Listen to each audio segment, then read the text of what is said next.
going forward from the research where you first initiated looking into the plant-based products, herbs, and also algae, where did this exploration go?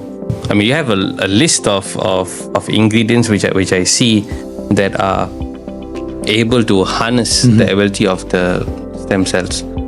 Guide me through. Okay, I discovered that there's a plant that worked by releasing our own stem cells. So somebody comes in the lab, they rest for an hour, then we take a blood sample, then we give them a placebo or the plant that we're studying. At the time, it was this blue-green algae. And then we take another blood sample an hour, 2 hours, 3 hours later. And then they come back a week later and we do exactly the same thing.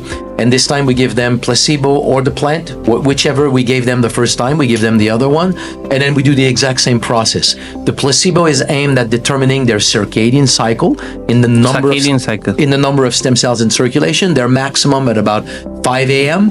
and then they slowly go down lower at 5 p.m. And there is this cycle in the number of stem cells in circulation. So when somebody shows up in the lab at 8, normally their stem cells should normally just go down over time.